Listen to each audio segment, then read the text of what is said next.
시청자 여러분, 한 주간도 주 안에서 평안하셨습니까? 시작된 한 주간도 성삼위일체 하나님께서 여러분과 늘 함께 하시기를 원합니다. 이번 주에도 하나님 말씀 중심의 삶을 살아가시기를 간절히 소망하오며 효노리와 함께하는 구원의 여정, 이번 주에도 출발하도록 하겠습니다. 2022년 16주차 하나님의 말씀은 마태복음 5장 4절의 말씀입니다. 자, 함께 외워봅시다. 애통하는 자는 복이 있나니 그들이 위로를 받을 것이며. 마태복음 5장 4절 말씀. 아멘. 다시 한번 외워봅시다. 애통하는 자는 복이 있나니 그들이 위로를 받을 것이며. 마태복음 5장 4절 말씀. 아멘. 자, 오늘 팔복의 두 번째 주제인 애통하는 자는 복이 있나니 그들이 위로를 받을 것이며 라는 말씀을 이번 주 하나님 말씀으로 해설하고 또 상고하는 시간을 갖고자 합니다. 팔복은 지난 이제 서론의 강의 2번과 그리고 지난주 하나의 말씀까지 해서 세상의 가치관과는 정말로 완전히 대립되는 역설이라고 말씀을 드렸습니다만, 이 주제도 지난 시간에 우리가 외웠던 말씀인 심령이 가난한 자와 같은 맥락에서 봐야 됩니다. 애통하는 자는 복이 있다. 이건 또 뭔 소리냐? 역시 이 말씀 또한 거듭나지 못한, 중생하지 못한 사람들에게는 이상한 말로 들리지만은 하나님께서 택하신 자들에게 그들의 귀에는 정말 달콤하게 들리게 되는 말씀입니다. 세상의 기준은 무엇입니까? 복 있는 자라고 했는데 어째서 애통해 하는가? 애통해 하는데 어떻게 그것이 복이 될 수 있냐? 이렇게 이제 말할 것입니다. 그러나 오직 하나님의 자녀, 즉 하늘나라에 속한 사람만이 이 역설을 설명할 수가 있습니다.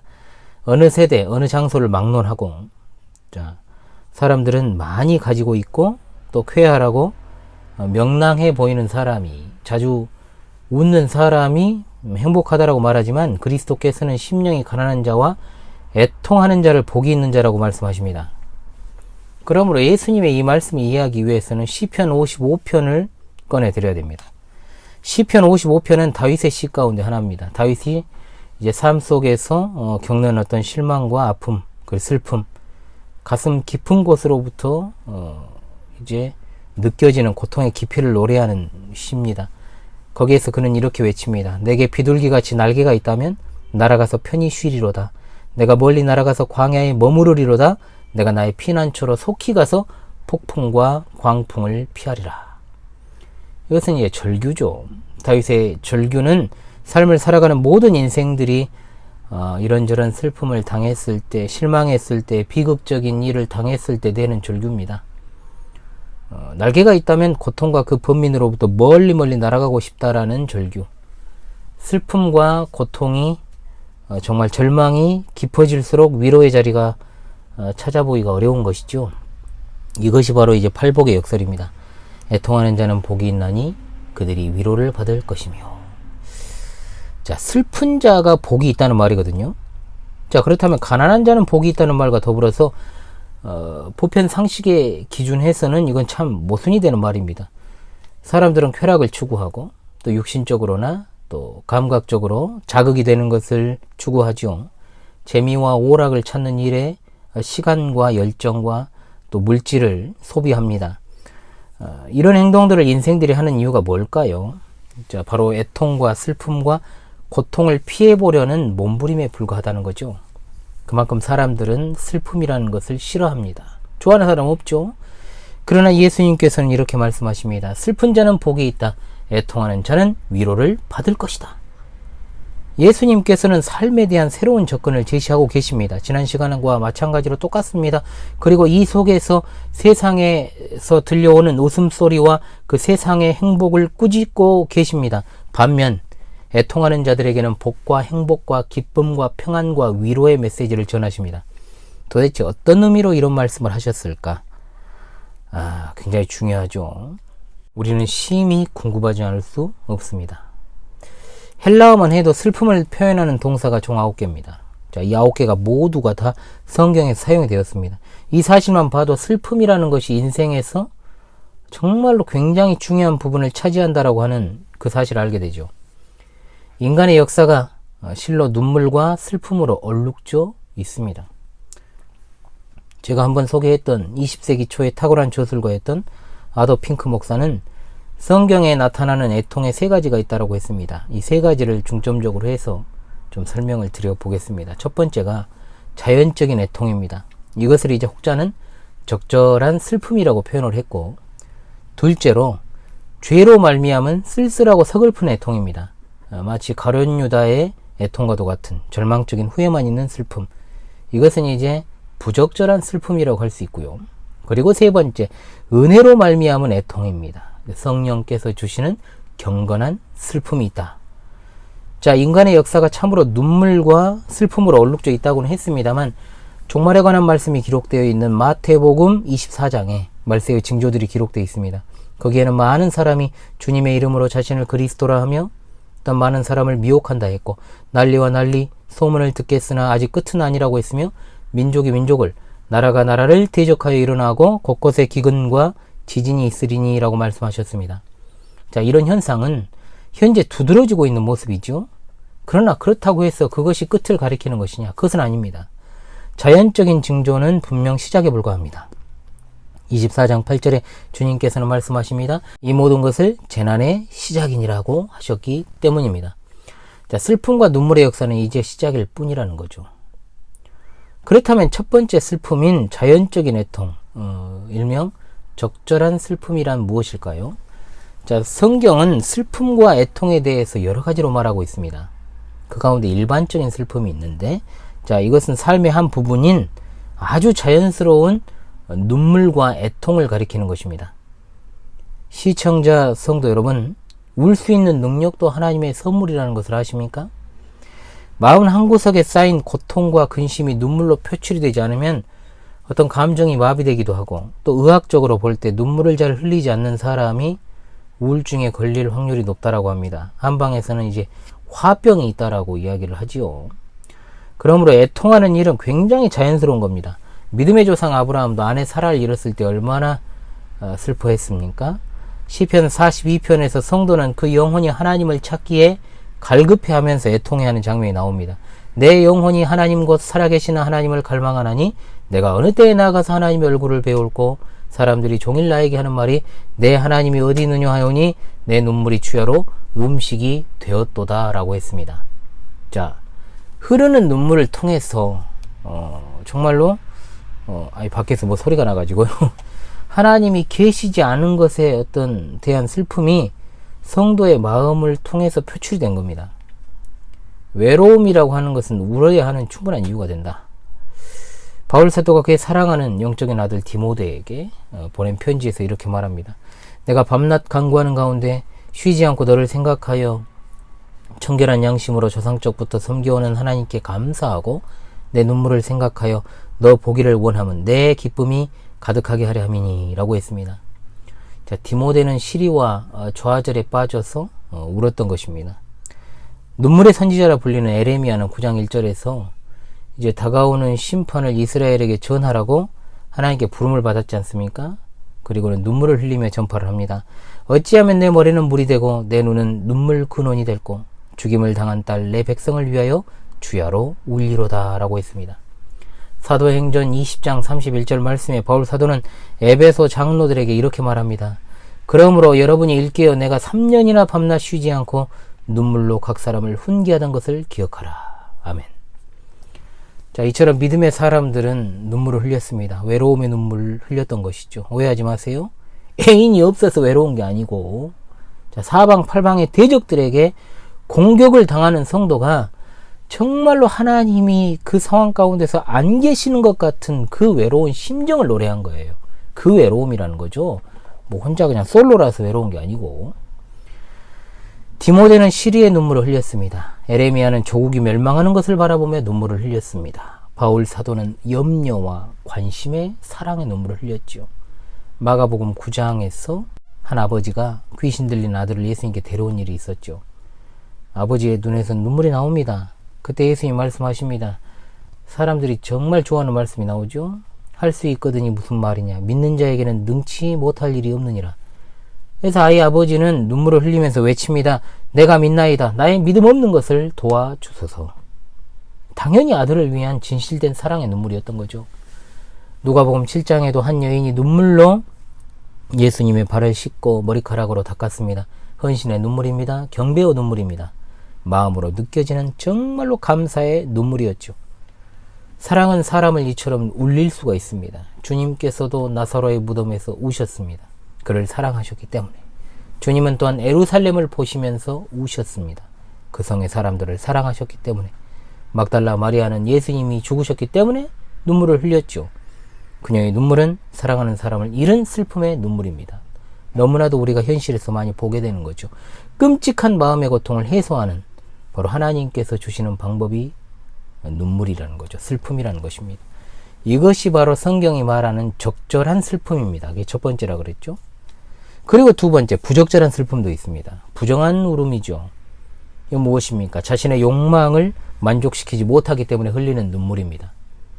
사무엘하 13장에서 다윗의 아들 암논, 이복 누이 동생 다말에게 품지 말아야 될 흑심을 품고 있다가 이제 병이 나서 울고 애통해하며 흘렸던 눈물이 있습니다.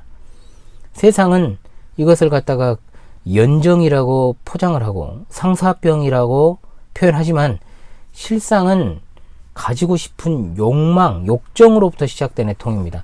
만약 그것이 욕정이 아닌 참 사랑이라고 주장하려면 암논이 고자여야 그것이 가능한 거죠. 결국 이런 모습의 집착은 스토커와 같은 범죄로 이어지고 암논이 그의 누이 다말을 꿰어 강간한 사실만 봐도 그렇습니다. 이스라엘 왕 중에서도 악하기로 유명한 이 탑급에 해당하는 아합이 있습니다. 아합도 애통했죠. 언제 애통했습니까? 나봇이라는 사람의 포도원을 가지고 싶은데 어떻게 못하니까 침상에 누워서 얼굴을 돌리고 식음을 전폐했다. 뭐 이런 찌질한 놈이 있을까요? 성경은 똑똑하게 그 사실을 증언하고 있습니다. 어떤 때는 사랑하는 사람을 떠나보낼 수 없는 그런 사람들의 어리석고 너무 극도의 애통도 있습니다. 자, 여러분 생각해 보십시오. 어떤 사람이 자기의 사랑하는 사람이 생각지도 않게 어느 날 세상을 떠났다고 생각해 봅시다. 잔변이나 불의의 사고를 통해서 남겨진 그 유족의 그 감정이 폭발하는 경우들이 있죠. 많이 보셨으리라고 생각하고 또 겪어보신 분도 있겠습니다만 안타깝게도 이런 일이 그리스도인들에게도 가끔씩 일어나는 것을 보게 됩니다. 제가 드리는 말씀은 분명 그리스도인이라 이름하는 사람들의 부적절한 슬픔입니다. 인생의 동반자를 잃고 또는 자녀를 잃고 깊은 고통과 형언할 수 없는 슬픔을 느끼는 것은 당연지사 아닙니까? 그렇죠. 그런데 그것을 넘어서 가지고 거의 정신병적 측면으로까지 가는 것은 부적절한 슬픔입니다. 내 아내가, 내 남편이, 내 자녀가 예수 그리스도의 자녀로서 천국에 가는 것이 내가 정신병적 슬픔을 겪을 정도로 슬픈 일인가? 이별의 아픔 때문에 울고 애통해하는 것은 당연하죠. 당연합니다. 마치 그런데 하나님이 안 계신 것처럼 또는 어떤 사람들은 하나님이 어디 있냐라고 제가 성경책을 찍고 하나님을 부정하는 사람도 봤어요. 제가 어린 시절에. 성경에 욥의 아내가 그랬죠.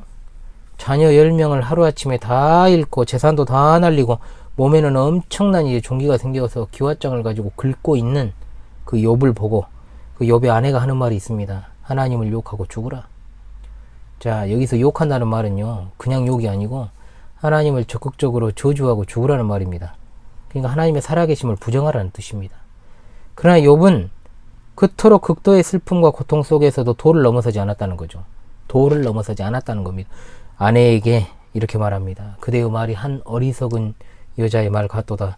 우리가 하나님께 복을 받았은즉 화도 받지 아니하겠느냐 하고 이 모든 일에 욥이 입술로 범죄하지 아니하니라. 아멘.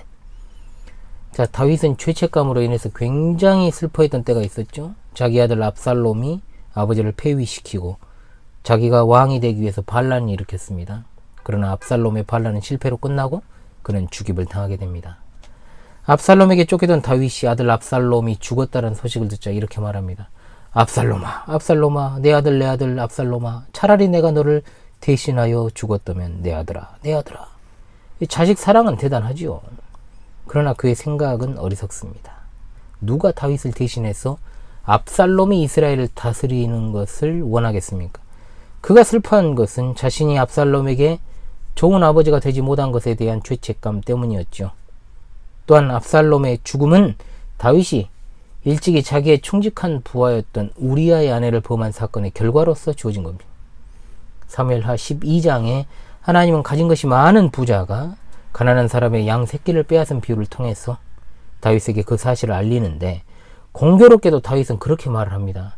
여호와의 살아계심을 두고 맹세하노니 이 일을 행한 그 사람은 마땅히 죽을 자라. 그가 불쌍히 여기지 않고 이런 일을 행하였으니 그 양 새끼를 4배나 갚아주어야 하리라. 그러자 나단 선지자는 바로 그 부자가 다윗 당신이요 라고 말합니다.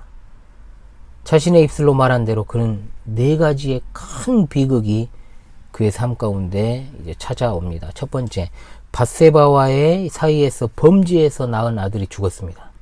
두 번째, 그의 딸 다말이 아까 말씀드린 자신의 아들 암논에게 겁탈당하는 사건이 생깁니다.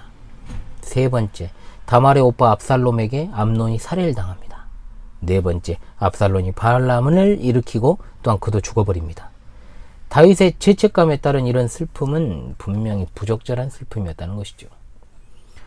자, 이제 시청자 성도들께서 적절한 애통과 부적절한 애통을 구별할 수 있으리라고 봅니다. 자, 어떤 사람들은 이렇게 말합니다. 애통한 자가 복이 있다라는 것은 맞는 말인 것 같아요. 왜냐? 울고 나면 좀 뭔가 상쾌해지는 기분이 있거든요. 좋아지거든요. 실제로 그렇죠, 여러분. 슬픔이라는 것이 우리를 단련시키는 한 방법이니까요. 뭐 이런 식으로 또 이야기하기도 해요. 자, 그래서 꽤나 어떤 모든 걸 초월한 것처럼 말하는 자들도 있습니다. 자, 그러나 우리 예수님께서는 이런 종류의 슬픔을 말씀하신 게 아니죠. 앞서 언급한 적절하거나 또 부적절한 애통과 매우 다른 세 번째 경건한 슬픔에 대해서 말씀하고 계십니다.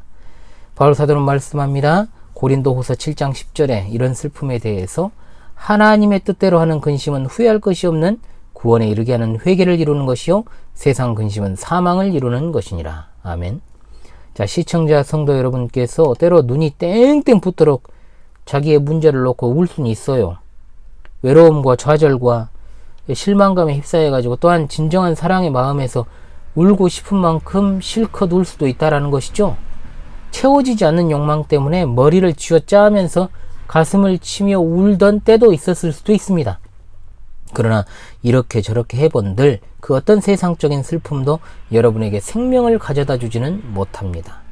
오직 단 한 가지 종류의 슬픔만이 생명을 가져다 줍니다. 무엇일까요? 그것은 바로 여러분을 회개로 인도하는 경건한 슬픔인 줄로 믿습니다. 앞선 구절인 심령이 가난한 자는 복이 있나니 천국이 그들의 것임이라고 했지 않습니까? 이 생각과 일치하는 말씀인 거죠. 즉 심령이 가난한 자는 재산이 부족한 자가 아니라 마음이 가난한 자, 영적인 파산자라고 했지 않습니까? 내가 영적인 파산자라는 것과 영적 거지라는 것을 깨닫는 자. 그러므로 여기서 말씀하는 것도 영적인 슬픔을 말하는 것입니다. 그러므로 예수님께서 팔복을 통해서 말씀하신 애통함은 바로 죄에 대한 슬픔이요, 애통함이다 라고 결론을 내릴 수 있다는 거죠. 경건한 슬픔은 언제나 회개와 연결이 되어 있고 회개는 죄와 연결이 되어 있습니다. 이런 종류의 애통은 죄인이기 때문에 슬퍼하는 것을 말합니다. 팔복의 시작이 영적 파산 상태에서부터임을 여러분이 다 아시게 되었지 않습니까? 즉 그것은 우리 인격에 있어서의 지식을 말하는 것이요, 이제 애통하는 것은 감정에 대한 문제로 넘어온 것입니다. 내가 영적으로 파상 상태에 있으니 이제 영적으로 애통해 하는 것입니다. 자, 이해되십니까 여러분?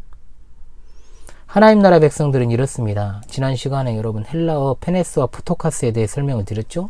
페네스는 상대적 가난이고 푸토카스는 절대적 빈곤이라 그랬습니다. 절대적 궁핍입니다. 심령이 가난하다라는 것은 우리에게 아무것도 없다는 겁니다. 우리는 아무것도 아니라는 것입니다. 아무것도 할 수 없다라는 뜻입니다. 그것을 인식하는 겁니다. 그러므로 우리 스스로 돌 아무런 자원도 미천도 없고 능력도 없는 거지인 겁니다. 주님은 3절에서 이렇게 말씀하지요. 영적으로 절대적으로 궁핍한 자, 그저 거지일 뿐인 자, 자비와 은혜를 구하지 않고선 한시라도 살아갈 수 없는 자는 행복하다. 이런 사람이 하늘나라를 얻기 때문이다라고 말입니다. 살아있는 한 우리도 영적 가난에 대한 똑같은 의식을 가지고 있습니다. 애초에 이런 의식이 없다면 여러분은 그리스도인이 아닙니다. 지금 이런 의식이 없다면 참으로 그리스도인인지 의심스러울 따름인 거죠. 너무 냉정하고 엄격하고 정말로 지나치게 들리십니까? 성경은 심령이 가난하며 그 사실을 애통하는 것은 하늘에 속한 천국 백성 그리스도인들의 특징이라고 분명하게 말씀합니다. 밧세바와 끔찍한 죄를 짓고 그의 남편 우리아를 죽게 만든 후에 다윗은 고백하기를 그의 어머니가 그를 죄 중에서 잉태했을 뿐만 아니라 아무런 희망도 없고 지극히 가난한 자라는 것을 깨달았습니다. 그리고 그는 마음을 찢으며 애통해 했습니다. 앞서 욥의 아내가 등장했습니다만 욥은 모든 것을 가진 대단한 부자였습니다. 그러나 하나님께서 욥을 완전히 낮추셔서 자기가 아무것도 아니라는 사실을 깨닫기 전에는 참된 인간이 되지 못했죠. 사실상 아무런 이유도 연구도 없이 마치 그가 엄청난 재앙을 맞이한 것처럼 보여졌지만 그가 욥기의 말미에서 이렇게 고백하지 않습니까? 그러므로 내가 스스로 거두어드리고 티끌과 제 가운데에서 회개하나이다. 아멘. 예수님의 산상보훈에서 사용된 애통하는 이란 단어는 성경에서 슬픔을 나타내는 9가지 동사 가운데 가장 통렬한 의미로 사용된 단어라고 할 수 있습니다. 그러므로 살아있는 인간이 가장 고통을 느끼는, 즉 사랑하는 사람을, 정말 자신의 생명과도 맞닿아 있다라고 여기는 사람을 떠나보낼 때 애도를 나타낼 때만 사용되었습니다. 야곱이 그가 사랑하는 아들 요셉이 죽었다라고 생각한 순간에 이 슬픔을 가리키는 단어로 사용이 되었습니다. 또 이 단어가 마가복음 16장 10절에서 예수님께서 죽으신 후에 예수님과 함께하던 사람들이 슬퍼하고 울고 있는 모습을 묘사할 때 사용되었습니다. 외적인 눈물이 아니고 정말로 깊은 내적인 고뇌가 담겨있는 의미다 이 말입니다. 시편 32편에서 다윗 성도는 이렇게 노래합니다. 내가 입을 열지 아니할 때 종일 신음함으로 내 뼈가 쇠하였도다. 다윗이 그의 죄를 하나님께 자백하지 않을 때 그의 마음은 정말 갈기갈기 찢어지는 것과 같았다라는 겁니다. 주의 손이 주야로 나를 누르시오니 내 진액이 빠져서 여름 가뭄에 마름같이 되었나이다. 내 허물을 여호와께 자복하리라 하고 주께 내 죄를 아뢰고 내 죄악을 숨기지 아니하였더니 곧 주께서 내 죄악을 사하셨나이다 라고 했습니다. 이와 같은 애통은 죄를 깨닫는 것으로부터 부드러운 양심과 상처받은 마음으로부터 샘솟아 나는 겁니다. 이것은 하나님과 하나님의 뜻에 대해서 반역하고 원수가 되었던 것에 대해서 경건하게 슬퍼하는 것을 말합니다. 이 애통은 무엇보다 영광의 주를 십자가에 못 박은 것은 바로 나의 죄 때문이라는 사실을 고통스럽게 깨닫는 것입니다. 우리의 영적 파산 상태에 대한 무기력함에, 무능력함에, 전적으로 내가 타락하였음에 대한 애통, 우리와 하나님 사이를 갈라놓은 그 죄에 대한 애통을 가리키는 것입니다. 언제나 영적 파산, 즉 심령이 가난하다는 것을 느끼는 그 마음과 같이 생겨나는 것이다 이 말입니다.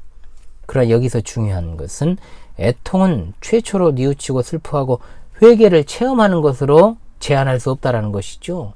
동사의 시제를 주목해서 보면 애통하였던이라는 과거가 아니고 애통하는, 즉 현재의 계속적인 체험을 의미하고 있습니다. 즉 구원파 같은 이단이 말하는 것처럼 한 번 애통해하고 끝나는 것이 아니란 말이에요. 그의 본성의 부패함과 마음속의 죄악과 마음속의 부패에 대한 각성, 그가 항상 부패한 일을 하고 있다는 것을 깨닫게 됨으로써 괴로울 수밖에 없다는 것이죠. 불신앙의 큰 파도 앞에서 자만심으로 인해서, 냉담한 사랑으로 인해서 신앙의 열매가 없고 또 열매가 너무나도 부족한 것에 대해서 나는 정말로 비천한 자라고 부르짖게 되는 것입니다. 그러므로 시청자 성도 여러분, 애통하는 자는 복이 있나니라는 말씀은 자신의 죄를 참으로 슬퍼하는 회개한 영혼을 가리키는 말입니다. 주목할 것은 뭐냐? 바로 그들이 단지 애통하는 자이기 때문에 복이 있는 자라고 말씀하지 않고 그들이 위로를 받게 될 만큼 그렇게 애통하는 자였기 때문이다라는 말씀에 주목하십시오. 그러나 현실은 어떻습니까? 기독교 내에는 얼마나 많은 사람들이 이 순서를 바꾸어 가지고 영적 파산 상태에 애통해하지 않으면서도 위로받기 위해서 교회에 나오는지 모른다 이 말이에요. 참으로 안타까운 현실이죠. 그러므로 위로는 애통하는 자에 대한 하나님의 응답으로서 주어진 것입니다. 애통하는 자들이 행복한 것은 이들만이 용서를 받기 때문입니다. 그렇지 않은 나머지 세상 사람들은 끝없는 죄에 사로잡히고 짓눌린 채로 시달리며 살아야 됩니다. 그러므로 정확하게 말하면 행복은 애통하는 것에서 오는 것이 아니라 행복은 애통하는 것에 대한 하나님의 응답으로부터 오는 것임을 믿으시기 바랍니다. 하나님의 응답은 무엇일까요? 그것은 바로 위로입니다. 위로. 죄를 짓고 그것을 계속해서 감춰두기만 하면 죄가 얼마나 큰 파멸을 초래하는지 알게 됩니다. 죄를 고백하고 용서 가운데서 찾아오는 그 자유와 참된 기쁨이 있습니다. 다윗은 분명 외로움의 눈물을 흘렸습니다. 배척당해서 눈물을 흘렸습니다. 좌절과 실망과 시리에 빠져 눈물을 흘렸습니다. 또한 그는 이미 말씀드린 것처럼 죄책감에서 오는 부적절한 눈물도 흘렸습니다. 그러나 그의 죄만큼 그의 마음을 찢어 놓았던 것은 없습니다. 그때 하나님께서는 다윗을 위로하시고 허물의 사함을 받고 자신의 죄가 가려진 자는 복이 있도다라고 말씀하셨던 것입니다. 슬픈 자는 행복합니다. 그러나 세상은 말합니다. 웃어라! 웃어! 웃으면 복이 와요. 소문 만복래라고 그러죠? 어떤 연예인은 말했습니다. 행복해서 웃는 게 아니라 웃어서 행복한 겁니다. 완전 개소리죠. 그러나 여러분, 그 웃음이라는 것이 금방 사라지는 웃음이라는 것을 기억하십시오. 마음껏 누릴 수 없는 웃음입니다. 미소입니다. 이것이 어떻게 참된 것일 수가 있겠습니까? 성경은 애통하라, 애통하라, 애통하라고 말합니다. 솔직히 이것으로 충분하지 않아요. 야고보 사도는 4장 8절로 10절에 이렇게 말합니다. 하나님을 가까이 하라. 그리하면 너희를 가까이 하시리라. 죄인들아, 손을 깨끗이 하라. 두 마음을 품은 자들아, 마음을 성결하게 하라. 슬퍼하며 애통하며 울지어다. 너희 웃음을 내 통으로, 너희 즐거움을 근심으로 바꿀지어다. 주 앞에서 낮추라. 그리하면 주께서 너희를 높이시리라. 아멘. 시청자 성도 여러분, 웃지 마십시오. 우십시오. 울어봅시다 한번 우리. 웃기는 소리 같죠. 그러나 이것보다 더 좋은 메시지는 없습니다. 지난 시간에 제가 말씀드렸잖아요. 영적 거지들이여 열심히 구걸하십시오. 맥락상 똑같은 말입니다. 기독교라는 이름으로 행해지는 경박스러움, 천박한 모습, 얼마나 지금까지 많았는지 모릅니다. 정말로 나도 모르게 닭살이 돋고 내 얼굴이 빨개지는 그런 어떤 모습들이 교회에서 버젓이 자행되고 있습니다. 자신의 죄를 애통해 하지 않는 사람은 그 누구도 천국에 들어가지 못합니다. 여러분의 삶에서 죄에 대한 이와 같은 인식이 늘 있지 않으면 여러분이 참된 그리스도인으로서 입증할 것은 아무것도 없다는 것을 기억하십시오. 내가 행복할 수 있는 이유가 뭡니까 여러분? 죄 사함을 받았기 때문입니다. 용서받았기 때문에 그렇습니다. 그러나 내 죄를 해결할 때까지는 웃을 수 없어요. 내 죄가 해결되었다고 할지라도 계속적으로 항상 웃기란 어렵습니다. 아무 생각 없이 웃기에는 아는 게 너무 많아. 하나님은 영원한 심판을 내리실 준비가 다 되셨습니다. 그런데 도대체 우리에게 웃을 일이 어디 있어요? 현대 교회가 죄를 올바로 인식하지 못하는 모습은 정말로 우려스럽고 안타까운 모습 아닙니까? 이런 와중에 안티 기독교는 그리스도인들을 뭐라고 그럽니까? 개독교라고 돌려대지 않습니까? 웃음거리나 저런거리로 만듭니다.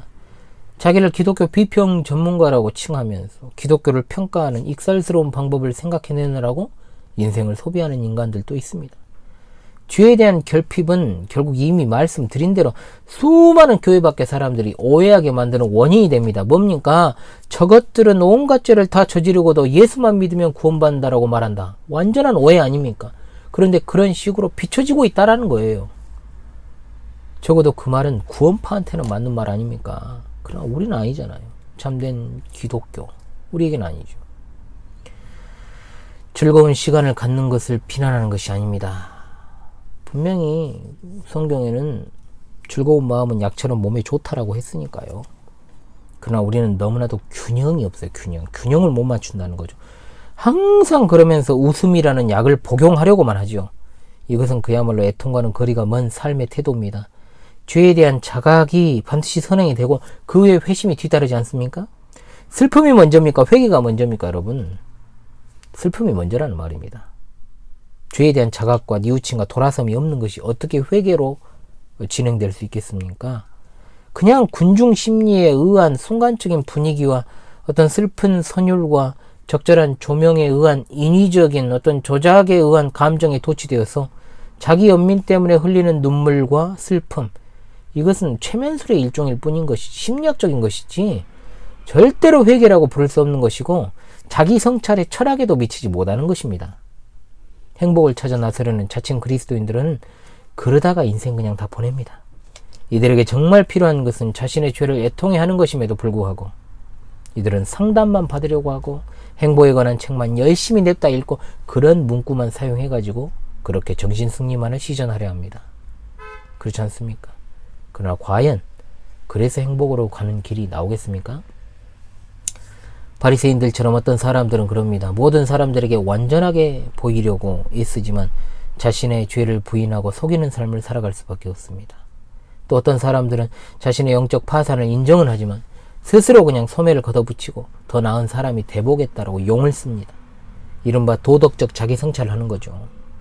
그런가 하면 어떤 사람들은 자신의 죄를 인정하였으나 깊은 절망에 빠져서 예수님을 팔아먹은 유다와 같이 극단적인 선택을 하기도 합니다. 여러분은 죄를 부인하고 정말로 눈 하나 깜짝 안 하고 가식적인 얼굴을 할 수도 있어요. 또한 여러분은 죄를 인정하면서 또 나 자신을 바꿔보려고 노력할 수도 있습니다. 또한 죄를 인정함과 동시에 절망에 빠질 수도 있겠죠. 이것들이 다 아니라면 죄를 인정하고 하나님께로 고개를 돌려서 그분의 은혜와 자비를 구할 수도 있습니다. 누구를 떠올려야 될까요? 성경에서 탕자를 떠올립시다. 완전히 거지가 되어버린 자신의 처지를 부인했습니까? 그는? 아니면 그냥 반대로 무한 긍정 모드로 돌아가가지고 돼지 사료도 먹을만 하구만 하면서 이겨냈습니까? 그렇지 않으면 스스로의 지위를 회복하겠다라고 말합니까? 아니면 절망하고 그냥 그대로 주저앉았습니까? 탕자는 분명히 잘못된 선택을 했지만 훗날에 바르게 행동을 했습니다. 어떻게 해요? 자신의 처지를 깨끗하게 인정하고 은혜와 자비를 찾을 수 있는 유일한 대상이신 아버지께 돌아갔다는 거예요. 그는 죄를 고백하고 용서받고 위로받고 복을 받았습니다. 죄로부터의 승리는 어떤 자들이 주장하는 것처럼 단 한 번의 승리로 끝난 것이 아닙니다. 바울 사도 또한 그 승리가 단번에 이루어진 영원한 승리가 아님을 알았기에 예수님의 얼굴을 배울 때까지 매일매일 죄와 싸운다라고 말하지 않습니까? 요한 1서의 사도 요한이 그리스도인의 증거를 제시하는 것 중에 하나가 이겁니다. 만일 우리가 우리 죄를 자백하면 그는 미쁘시고 의로우사 우리 죄를 사하시며 우리를 모든 불의에서 깨끗하게 하실 것이다 라고 1장 9절에서 요한일서 1장 9절에 말하지 않습니까? 구원파는 그런데 이 구절을 근거로 해가지고 자기들의 교리를 합리화시킵니다. 그러나 천만의 말씀 만만의 콩떡이죠. 모든 성경이 문맥 속에서 이해되어야 되는 것처럼 이 말씀의 실제적인 뜻은 우리가 계속해서 죄를 자백하고 있다면 이것은 우리가 용서받고 있는 자라는 증거를 나타내는 것이다 라는 말입니다. 바꿔 말하면 용서받은 자들, 즉 그 나라의 백성들, 그 왕의 자녀들, 하나님의 자녀들은 반드시 죄를 계속해서 회개하는 특성을 지니고 있다라는 말입니다. 죄를 회개하지 않는 구원파에게 구원 없어요. 그들에게는 지옥만이 있습니다. 이미 말씀드렸습니다. 애통하다라는 동사가 현재 시제다라고 발음이 안 돼요. 계속해서 애통하는 자들은 위로를 받습니다. 자, 그렇다면 하나 질문을 드립니다. 예수님의 행적이 그대로 기록된 복음서에 예수님이 웃으셨다는 표현이 있을까요? 없을까요? 하나, 둘, 셋. 전혀 없습니다. 그만큼 예수님이 웃을 일이 많지 않으셨다는 증거기도 하겠죠. 주님은 줄이셨습니다. 화가 나 계셨습니다. 목마르셨습니다. 우셨습니다. 웃으셨다라는 기록은 없어요. 그러나 현대 교회의 그리스도인들은 진지함이 없습니다. 별로 없어요. 예배 중에도 웃고 떠들고 흔들고 정말 욕이 나오려고 하는데 야단입니다. 세상의 재미를 추구하고 스릴을 찾고 쾌락에 미친 어리석은 세상에 푹 담가져서 그냥 절여져 버린 거예요. 장아찌 돼버렸어요. 어떤 선교사라는 자는 시종일관 설교하면서 웃기고 자빠졌어요. 다들 웃고만 있어. 예수님은 비애와 슬픔을 아는 분이셨습니다. 왜? 다른 사람들의 죄를 애통해 하셨기 때문입니다. 애통하는 자만이 하나님의 위로를 알고 애통하는 자들만이 예수님께서 사랑의 손으로 눈물을 닦아주시는 것이 무엇인지를 깨닫습니다. 그들이 위로를 받을 것입니다. 누가 그들을 위로합니까? 성경은 여러 곳에서 하나님을 위로자라고 부릅니다. 그분은 우리를 부르시고 도우시고 우리의 부르짖음을 들으시며 우리의 필요를 채워주십니다. 예수 그리스도의 도움 없이는 절대로 아무것도 되지 않는다는 사실을 깨달은 자에게 하나님의 은혜의 복음을 성령께서 적용하여 주심으로 성취가 됩니다. 그때 그리스도께서 이 말씀을 하십니다. 수고하고 무거운 짐진 자들아 다 내게로 오라. 내가 너희를 쉬게 하리라. 아멘. 이 말씀을 어떤 답답한 현실의 타개책으로 쓰는 사람들이 있는데 그런 말씀을 잘못 적용하고 있는 것입니다. 죄는 곧 짐이라는 생각을 전제로 해서 곧 그리스도께 구원해달라고 간청을 해야 하는 구걸해야 되는 짐이다 이 말이에요. 이게 죄가. 그리스도께서 쉬게 하는 자들은 그냥 지나다니는 어중이 떠중이가 아니라 죄로 병든 마음을 가진 자들입니다.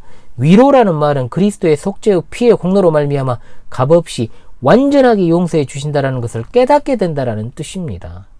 이 하나님의 위로는 하나님의 사랑을 받은 자라고 확신한 자들의 마음속에 채워지는 하나님의 평강입니다. 상처를 내시지만 곧 치료하신다는 거죠. 또한 성도는 위로의 성령님, 보혜사 성령님으로 말미암아 계속적인 위로를 받습니다. 징계의 채찍을 맞을 때도, 그리스도로부터 멀리 떠나 있음을 슬퍼할 때도, 외로워할 때도 위로받습니다. 성령 안에서 성령으로 애통하는 자들이 그렇게 위로를 받는다는 거예요. 그리고 그 위로는 영원히 이 세상에서 죄악에서 떠나게 되는 그날, 그 떠나게 될 때 받게 되는 최후의 위로다 이 말입니다. 그날에는 여러분 슬픔과 한숨이 없습니다. 아브라함은 지옥에 있는 부자에게 너의 집에서 구걸한 나사로는 여기서 위로를 받는다라고 말하지 않습니까? 가장 좋은 포도주는 나중에 내놓는 법입니다, 여러분. 지금은 웃고 떠들어도 최후에 웃게 될 자들은 누구냐 이 말이에요. 바로 애통하는 자들입니다. 지금 애통하는 자에게 가장 큰 보상이 된다는 이 사실, 천국의 위로가 주어진다는 사실, 이것으로부터 여러분 궁극적인 위로를 받으시기를 바랍니다. 아멘만 하지 마시고요. 모든 것으로부터 위로받을 힘이 바로 여기에서 나옵니다. 자, 두 번째 복의 결론을 맺겠습니다. 애통하기 위해서 죄를 깨닫는데 방해가 되는 그런 돌 같은 마음을 여러분 제거하시기 바랍니다. 우리 마음을 돌처럼 굳어지게 만드는 것이 5가지가 있거든요. 잘 기억하십시다. 첫 번째, 절망입니다. 절망의 돌을 제거합시다. 안 돼. 죽어도 안 돼. 그 자식은 안 돼. 하나님도 못하는 게 있어. 이런 어떤 깊은 절망은 반드시 애통하지 못하게 만듭니다. 여러분, 절망을 제거하십시오. 두 번째, 교만입니다. 또는 자만이라고도 하죠. 나 꽤 괜찮은 사람이에요. 애통할 것이 없는데 어떡합니까? 예수님이 우리의 죄를 위해 십자가에 죽으셔야 했다면 우리는 엄청 나쁜 놈들입니다. 그렇잖아요? 여러분이 나쁘다고 생각하지 않으면 그렇지 않아도 나쁜데 더 나쁜 놈들이 되는 거죠. 교만이 최고로 나쁜 죄입니다. 교만은 언제나 하나님과의 관계 속에서 하나님을 업신여기는 태도로부터 나오는 게 교만입니다. 교만의 돌을 제거하십시오. 세 번째, 과거에 기초한 그릇된 확신 제거해야 됩니다. 나가 모태신앙이요. 내가 한때는 눈물로 뜨겁게 회개했지. 뜨겁게 예수님 만난 적도 있어. 그러니 죄를 고백할 필요도 없고 내가 눌리며 살 필요가 어딨어. 극단으로 간 것들이 구원파죠. 싸구려 은혜라는 것은 존재하지 않습니다. 은혜의 방종은 없습니다. 여러분 기억하십시오. 과거에 기초한 그릇된 확신을 제거하십시오. 네 번째죠. 나중으로 미루는 것. 이것 제거해야 됩니다. 그러니까 잘 생각해 보고 내가 믿을게, 회개할게. 말도 안 되는 소리죠. 야고보 사도는 말합니다. 우리는 잠깐 보이는 안개다. 내일을 말하기 전에 우리에게 내일이 없을 수도 있다는 사실을 먼저 깨달아야 되는 겁니다. 병은 눈에 보일 때 치료해야 되는 것입니다. 미루다 보면 하나님 없는 지옥에서 영원히 살 수도 있습니다. 다섯 번째, 경박한 것입니다. 경박. 세상은 미쳐가지고 웃을 이유도 없는데 웃으라고 난리치잖아요. 모든 문화가 그렇습니다. 대환장 파티에 젖어있는 세상을 하나님이 결단 내십니다.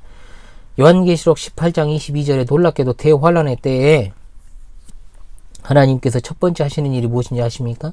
바로 모든 음악을 그치게 하실 것이다. 그때 사람들이 현실을 직시해도 너무 늦어버리죠.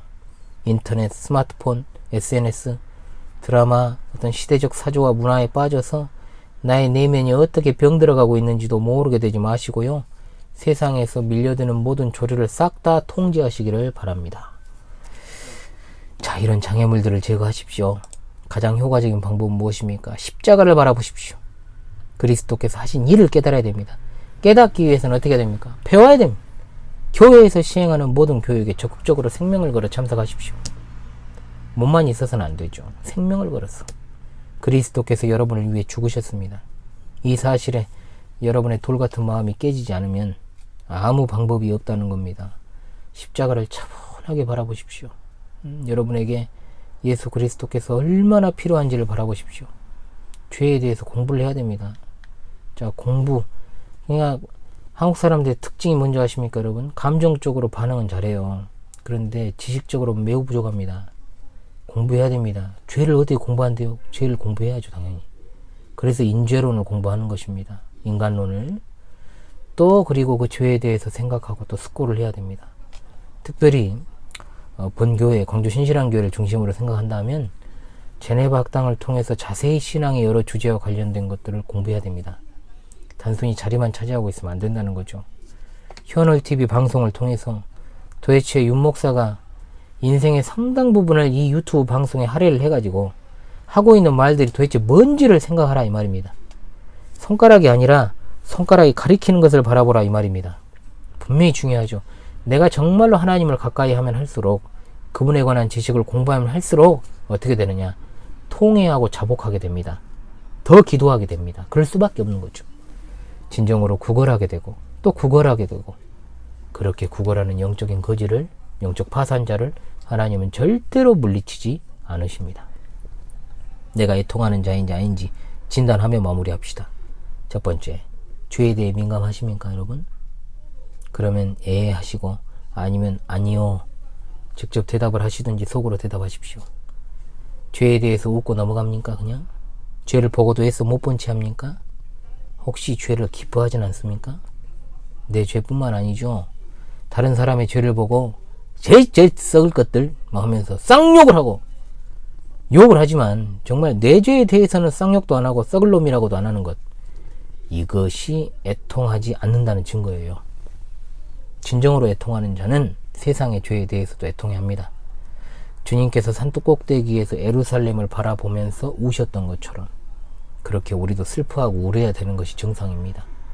2022년 대한민국이란 나라의 현실에 대해서, 우리가 그 죄악에 대해서 국민들의 수준을 보면서 울어야 됩니다. 욕만 하지 말고.